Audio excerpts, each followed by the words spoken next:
ಅಸ್ಸಲಾಮಲೈಕುಮ್, ನಮಸ್ತೆ ಹಿರಿಯರು. ನಾನಿವತ್ತು ಬೆಳಿಗ್ಗೆ ಎದ್ದು ಅಲ್ಲೂ ಜಿಮ್ಗೆ ತೊಗೊಂಡು ಸಂಡೇ ಇದ್ದರಿಂದ ಅದಕ್ಕೆ ಜಿಮ್ ರಜಾ ಇತ್ತು. ಅದಕ್ಕೆ ಪಾರಿವಾಳ ಬಿಟ್ಕೊಂಡು ಯಾವುದೋ ಪಾರಿವಾಳ ಬಂದಿತ್ತಂತ ಇಳಿಸ್ಕೊಳ ಅಂತ ನೋಡಿದೆ, ಅದು ಇಳ್ದಿಲ್ಲ.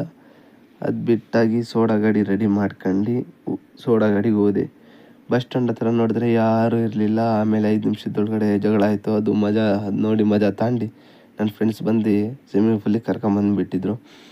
ಅಲ್ಲಿ ಹೋದ ತಕ್ಷಣ ಬಟ್ಟೆ ಬಿಚ್ಚಿ ಒಂದು ಡೈ ಹೊಡೆದ ತಕ್ಷಣ ಒಂದು ಹಂಗೆ ಹಿಂದೆ ಒಂದು ಪಲ್ಟಿ ಹೊಡೆದೆ. ಎಲ್ಲ ಜನ ನೋಡಿ ನನಗೆ ನೋಡ್ತಿದ್ರು, ನನಗೂ ಕಲಿಸು ಅಂತ ಹೇಳಿದ್ರು ಇವರೆಲ್ಲ. ಅದಕ್ಕೆ ಹಿಂಗೆ ಬಂದು ರೋಲ್ ಆಗಬೇಕಂತ ಹೇಳಿದೆ. ಮತ್ತು ನನ್ನ ತಮ್ಮನೂ ಬಂದು ಸೇಮ್ ಮಾಡ್ದ. ಅವನೊಂದು ಸ್ವಲ್ಪ ಬಂತು, ನನ್ನ ಫ್ರೆಂಡ್ ಬಂದು ಹೊಡೆದ, ನೀರೆಲ್ಲ ಹೊರಗಡೆ ಬಂತು. ಆಮೇಲೆ ಎಲ್ಲ ಹುಡುಗರು ಮಾತಾಡ್ಕೊಂಡು ಪಿಜ್ಜಾ ತಿನ್ನೋಣಂತ ಹೋದ್ವಿ. ಅಲ್ಲಿ ಹೋಗಿದ್ದ ತಕ್ಷಣ ನೀವೇ ನೋಡ್ರಿ ಏನಾಗಿತ್ತಂತ.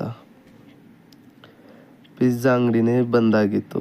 ಅದಕ್ಕೆ ನನ್ನ ಫ್ರೆಂಡ್ ಮೊಬೈಲ್ ಅಂಗಡಿ ಹತ್ರ ಹೋಗಿ ನನ್ನ ಮೊಬೈಲ್ ಕೆಟ್ಟೋಗಿತ್ತು ತಾಂಡು TT ರೋಡ್ ಹತ್ರ ಹೋಗಿ ನನ್ನ ಕಾಲೇಜ್ ಫ್ರೆಂಡ್ ಬಂದಿದ್ದ, ಅವನಿಗೂ ಮಾತಾಡಿಸಿ ಒಂದು ಸೋಡಾ ಕೊಟ್ಟು ಬಾಯ್ ಅಂತೇಳಿ ನನ್ನ ಸ್ಕೂಲ್ ಫ್ರೆಂಡ್ಸ್ ಬಂದಿದ್ದರು. ಅವ್ರೊಂದು ಸ್ವಲ್ಪ ಹೊತ್ತು ಆಟ ಆಡಿ ಸೋಡಾ ಗಾಡಿ ಹತ್ರ ಸಾಕು ವಿಡಿಯೋ ಬಂದ್ ಮಾಡು ಅಂತೇಳಿ ನನ್ನ ತಮ್ಮ ಬಂದ. ಊಟಕ್ಕೆ ಬಿಡೋಕ್ಕೆ ಬಂದು ಭಾರತಮ್ಮ ಅಂತ ಕೂರಿಸಿ ಊಟಕ್ಕೆ ಹೋದೆ. ಎಗ್ ರೈಸ್ ತಿಂದು ಕಬಾಬ್ ತಿಂದು ಸೋಡಾ ಗಾಡಿ ಹತ್ರ ಬಂದು ಯಾರೂ ಇರಲಿಲ್ಲ. ಪ್ಯಾಕ್ ಮಾಡ್ಕೊಂಡು ಮನೆಗೆ ಹೋದೆ.